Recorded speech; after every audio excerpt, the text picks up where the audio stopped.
आपने potato bytes और चीज़ bytes तो बहुत खाए होंगे, पर क्या आपने कभी चिली बाइट्स खाए हैं? तो आज हम बनाएंगे मिर्ची के पकौड़े से इंस्पायर होकर चिली बाइट्स। तो चिली बाइट्स के लिए सबसे पहले हमें 3 मीडियम साइज़ के आलू को बॉईल करना है। तो यहाँ पे मैंने हर एक आलू को 4 पार्ट्स में डिवाइड कर दिया है। अब आप सोच रहे होंगे कि मैंने आलू को 4 पार्ट्स में डिवाइड क्यों किया है। इससे क्या होगा कि हमारे आलू जो होंगे वो एक ही विसल में बॉईल भी हो जाएंगे, तो उससे हमारे गैस की भी बचत होगी और समय की भी। अगर आप आलूओं को बिना कट किए ही बॉईल करते हैं तो आपको 3 से 4 विसल लगवानी पड़ेगी। और साथ ही हमें चिली बाइट्स के लिए यहाँ पर लेनी है मोटी वाली मिर्ची, क्योंकि मिर्ची के अंदर हम करेंगे स्टफिंग। तो इस तरह की जो मिर्ची होती है वो मार्केट में इजीली अवेलेबल हो जाती है। और उसके बाद हमें क्या करना है कि जो मिर्ची के ऊपर वाला पार्ट है उसे हम कट करके इसके सारे बीज को निकाल लेंगे, और इसके पीछे वाला जो पार्ट है उसे हमें कट नहीं करना है, क्योंकि हम जो ये फिलिंग है वो अंदर तक भरेंगे। तो चलिए, अब हमारी ये सारी मिर्ची जो है वो कट करके और उसके सारे बीज हमने निकाल दिए हैं। अब हमें स्टफिंग की तैयारी करनी है। तो स्टफिंग की तैयारी के लिए हमने सारे आलूओं को मैश कर देना है और उसमें हमें कुछ मसाले डालने हैं। तो यहाँ पे जो हम मोटी वाली मिर्ची ले रहे हैं वो एकदम ही फीकी होती है, तो जो हम इसकी स्टफिंग बनाएंगे वो थोड़ी सी स्पाइसी बनाएंगे। तो यहाँ पे हमें चिली बाइट्स की स्टफिंग तैयार करने के लिए हमें पोटैटो को कुछ मसालों के साथ भूनना है।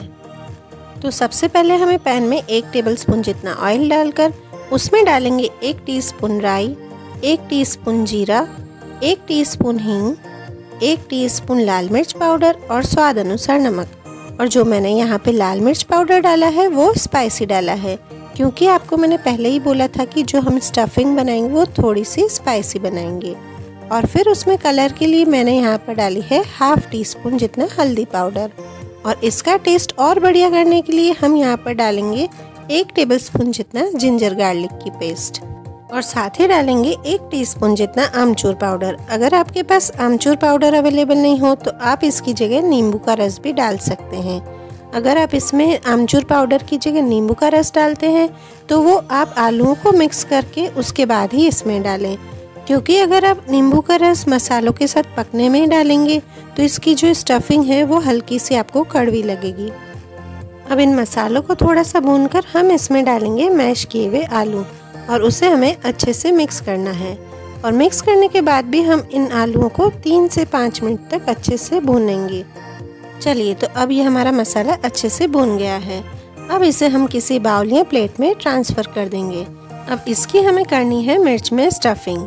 तो पहले हमें उंगलियों से इसकी स्टफिंग करनी है, और उसके बाद जो ऐसे छोटे से स्पून हो आपके पास, उसके पीछे वाले पार्ट से हम इसकी स्टफिंग को अंदर की तरफ प्रेस करेंगे, जिससे कि मिर्च के हर एक बाइट्स में स्टफिंग अच्छे से फिल हो जाए।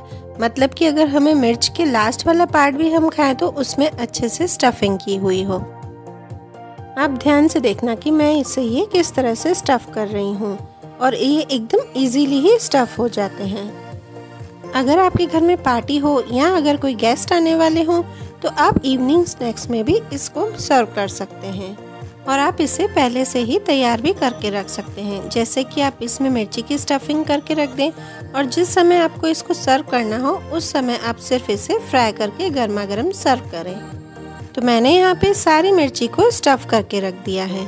बस अब हमें इसके पार्ट्स कर देने हैं, और मैंने यहाँ पे किए हैं इसके 3 पार्ट्स।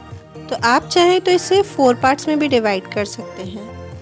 देखिए, स्पून की सहायता से जैसे मैंने इसमें स्टफिंग की थी तो इसके हर एक पार्ट में स्टफिंग अच्छे से हुई है, और एक भी मिर्च का पार्ट ऐसा नहीं है जिसमें कि स्टफिंग नहीं हुई है। चलिए, अब हमें बनाना है इसके लिए बेसन का बैटर। तो बेसन के बैटर के लिए हमें यहाँ पे लेना है 1 कप बेसन, और उसके साथ ही हम डालेंगे 2 टेबलस्पून जितना राइस फ्लोर, मतलब कि चावल का आटा। और चावल का आटा एकदम ही ऑप्शनल है। अगर आपके पास चावल का आटा अवेलेबल नहीं हो तो आप इसे ऐसे भी बना सकते हैं। तो राइस फ्लोर डालने से क्या होगा कि ये थोड़े से ज़्यादा क्रिस्पी बनेंगे। बस अब हमें यहाँ पे डालने हैं कुछ बेसिक मसाले। तो बेसिक मसालों में मैंने सबसे पहले यहाँ पे डाला है स्वाद अनुसार नमक, क्योंकि क्या होता है ना कि मैं बहुत बारी नमक डालना भूल जाती हूँ, फिर मुझे लास्ट में याद आता है कि मैंने तो नमक डाला ही नहीं है। और फिर उसके बाद डालना है 1/4 टेबलस्पून लाल मिर्च पाउडर और 2 चुटकी हल्दी पाउडर। और 1/4 टेबलस्पून धनिया पाउडर और फिर इसमें थोड़ा थोड़ा सा पानी डालकर हम इसका एक बैटर तैयार करेंगे। जैसे कि हम पकौड़ा का बैटर तैयार करते हैं सेम वैसे ही। तो यहाँ पे मैंने ऑयल को पहले से ही प्रीहीट करने रख दिया था और हमें अब इस पीसेस को बेसन के बैटर में अच्छे से डिप करना है और स्पून की सहायता से हम इसे ऑयल में डालते रहेंगे। जब हम ये ऑयल में डालेंगे तो ऑयल अच्छे से गर्म होना चाहिए और उसके बाद जब हम इसे फ्राई करते हैं तो इसे लो फ्लेम पर हमें फ्राई करना है जिससे कि ये अच्छे से क्रिस्पी बन जाए। मैं गारंटी के साथ कहती हूँ कि इस तरह की रेसिपी आपने कहीं पर ही नहीं देखी होगी। और जब ये बाइट्स आप किसी को सर्व कीजिएगा तो उनको ये पता भी नहीं चलेगा कि ये चिली बाइट्स हैं। उनको खाने के बाद ही पता चलेगा कि ये किस चीज़ के बाइट्स हैं। तो लीजिए, गर्मा गर्म हमारे ये चिली बाइट्स सर्व करने के लिए रेडी हैं। आप इसे चाय के साथ भी सर्व कर सकते हैं या किसी सॉस या किसी चटनी के साथ भी सर्व कर सकते हैं।